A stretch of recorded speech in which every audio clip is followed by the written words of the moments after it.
Jonathan Edwards, Grande Despertador, 1703-1758. Há 2 séculos que o mundo fala do famoso sermão Pecadores na mão de um Deus irado, e 2 ouvintes que se agarravam aos bancos, pensando que iam cair no lago de fogo eterno. Esse fato foi apenas um dos muitos que aconteceram nas reuniões em que o Espírito Santo desvendava os olhos dos presentes, para eles contemplarem as glórias dos céus e a realidade do castigo que está bem perto daqueles que estão afastados de Deus.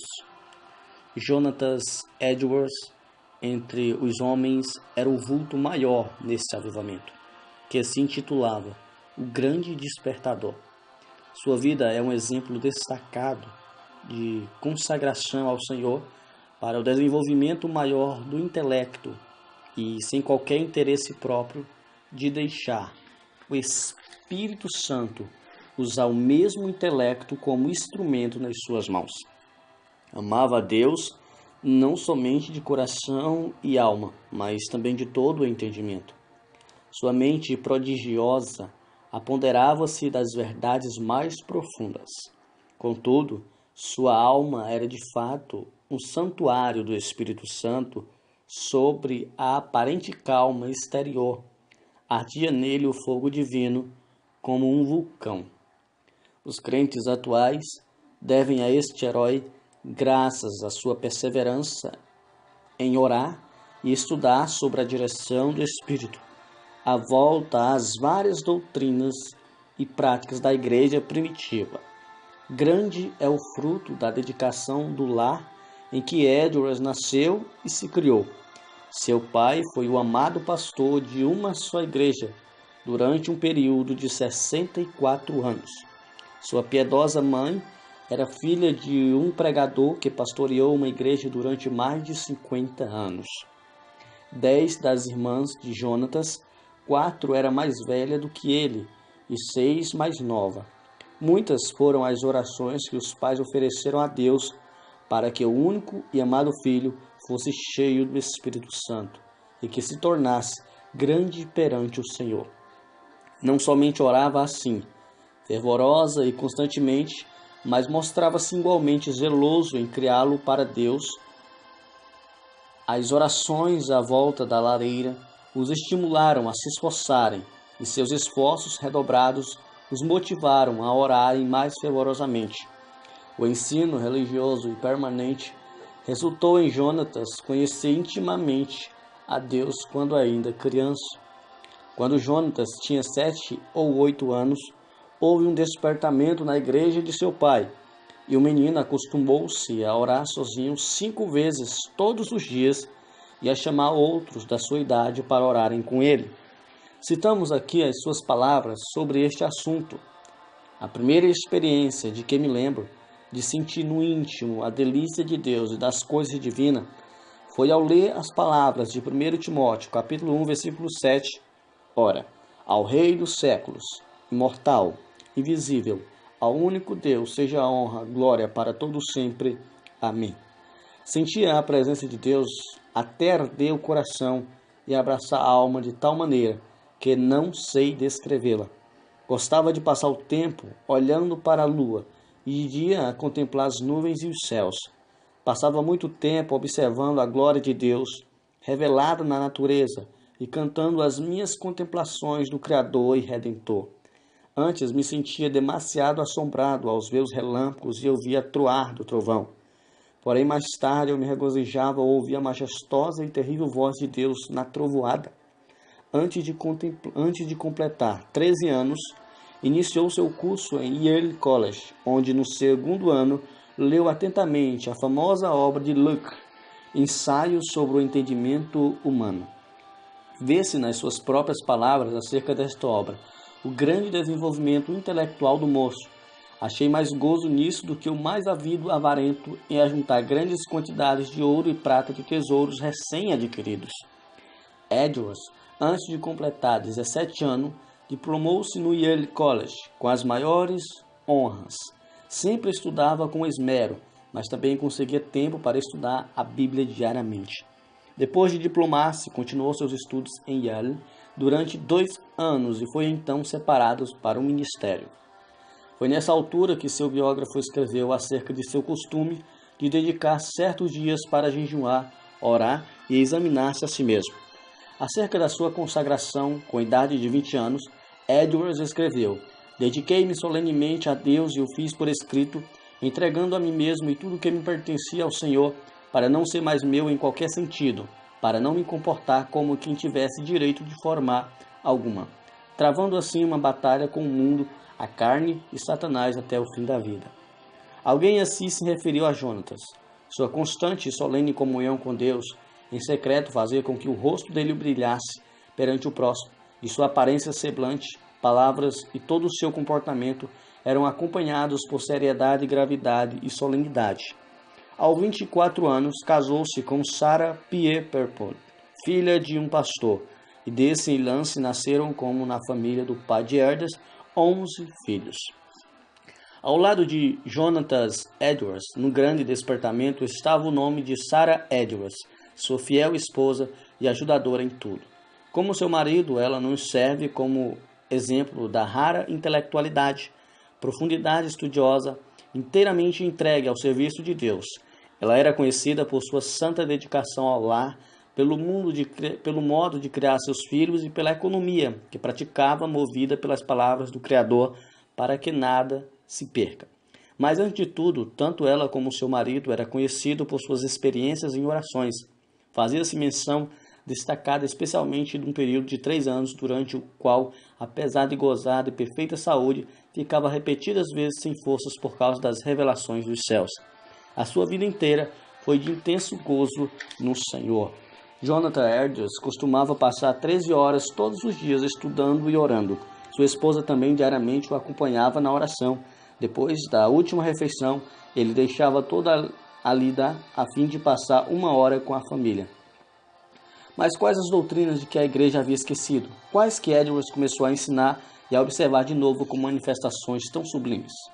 Basta uma leitura superficial para descobrir que a doutrina a qual deu mais ênfase foi a do novo nascimento, como sendo uma experiência certa e definida, em contraste com a ideia da igreja romana e de várias denominações. O evento que marcou o começo do grande despertamento foi uma série de sermões feitos por Edwards sobre a doutrina da justificação pela fé, que fez os ouvintes sentirem a verdade das Escrituras, de que toda boca ficaria fechada no dia de juízo, e que não há coisa alguma que por um momento evite que o pecador caia no inferno, senão o bel prazer de Deus.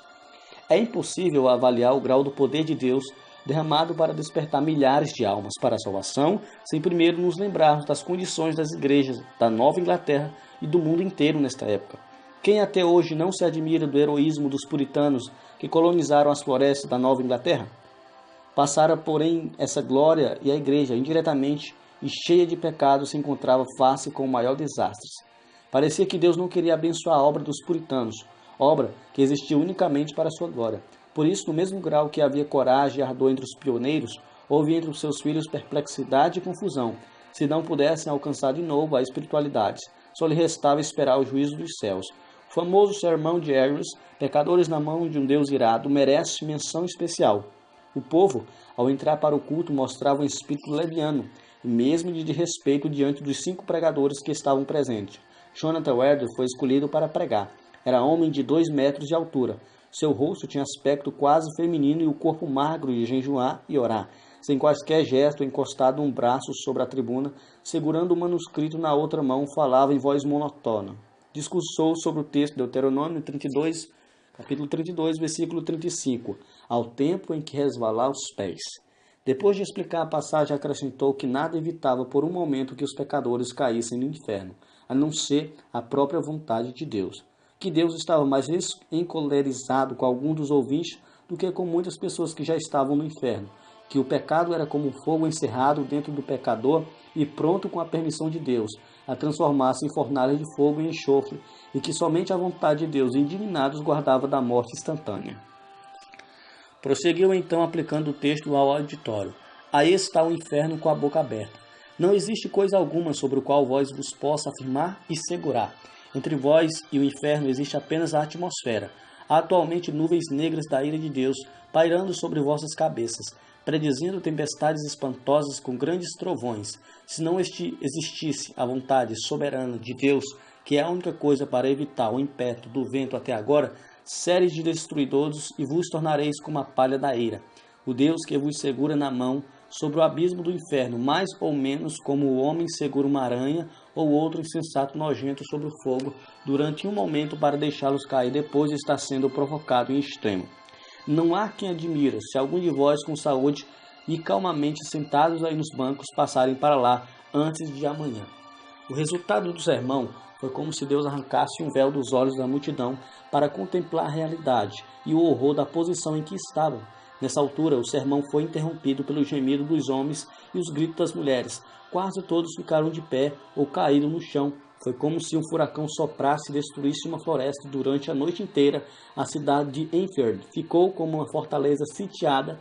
Ouviram-se em quase todas as casas o clamor das almas que até aquela hora confiavam na sua própria justiça. Esperavam que a qualquer momento o Cristo descesse dos céus com os anjos e apóstolos ao lado e que os túmulos entregassem os mortos o que nele havia. Tais vitórias contra o reino das trevas foram ganhas de joelhos. Edwards não abandonaram nem deixaram de gozar os privilégios das orações, costume que vinha desde a meninice.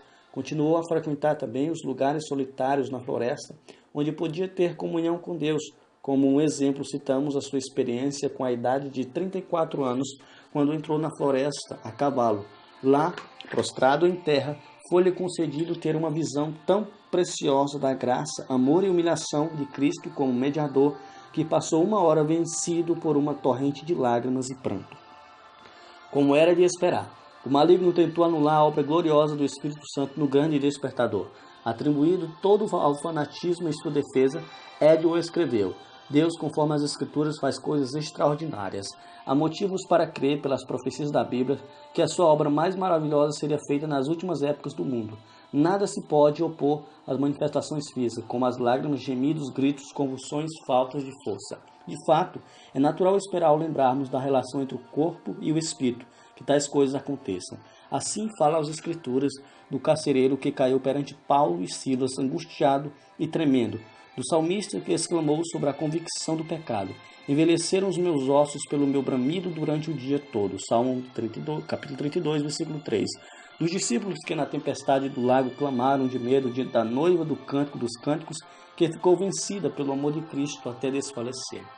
Certo é que na Nova Inglaterra começou em 1740 um dos maiores avivamentos dos tempos modernos. É igualmente certo que este movimento se iniciou não com os sermões cérebros de Edwards, mas com a firme convicção deste de que há uma obra direta que o Espírito Divino fez na alma humana.